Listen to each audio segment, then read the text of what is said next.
Les gros festivals, en général, ne cherchent pas forcément en croyant que ça leur coûte trop cher ou que ça leur prendra trop de temps de réduire leur impact énergétique.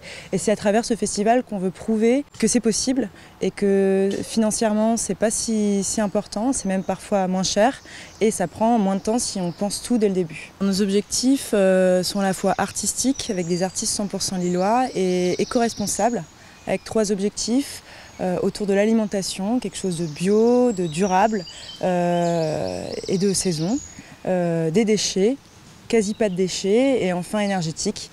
On essaye de consommer le moins d'eau possible et le moins d'électricité possible. Donc on commence à 15h30 avec des ateliers créatifs. Donc l'idée c'est que le public soit mis au cœur de la création.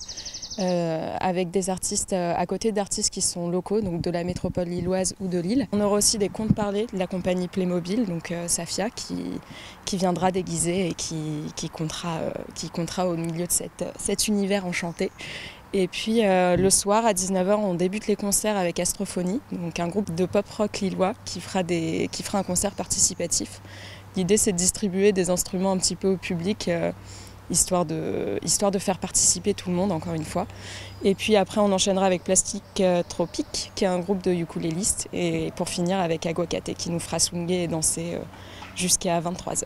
Pour la vaisselle, c'est de la vaisselle lavable, comme à la maison.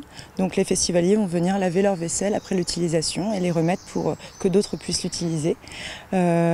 Ensuite, pour le déchet, tout est trié. Notre objectif phare, c'est vraiment le zéro plastique. Donc nous, dans nos commandes et dans tout ce qu'on va mettre en place pour le festival, il n'y aura pas de plastique. Réduire au niveau de la communication, essayer de ne pas faire du flying partout avec trop de fly, c'est pas imprimer trop d'affiches. Il y a tout plein de choses.